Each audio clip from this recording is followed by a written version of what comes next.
Setting up your Nintendo Switch for low performance can help extend battery life and improve gameplay in less demanding situations. Follow these steps to adjust your settings accordingly. Step 1. Access System Settings.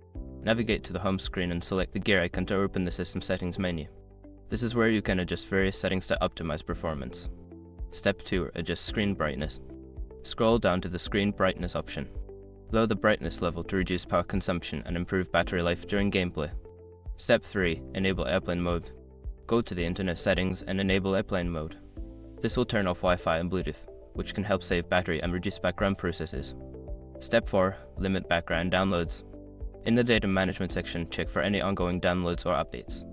Pause or limit these to ensure that your console focuses on the game you are playing rather than downloading content. Step 5. Set Performance Mode. If available, navigate to the system settings and look for a Performance Mode option.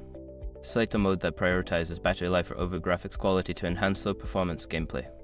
By following these steps, you can effectively set up your Nintendo Switch for low performance, ensuring a smoother gaming experience while conserving battery life. Enjoy your gaming!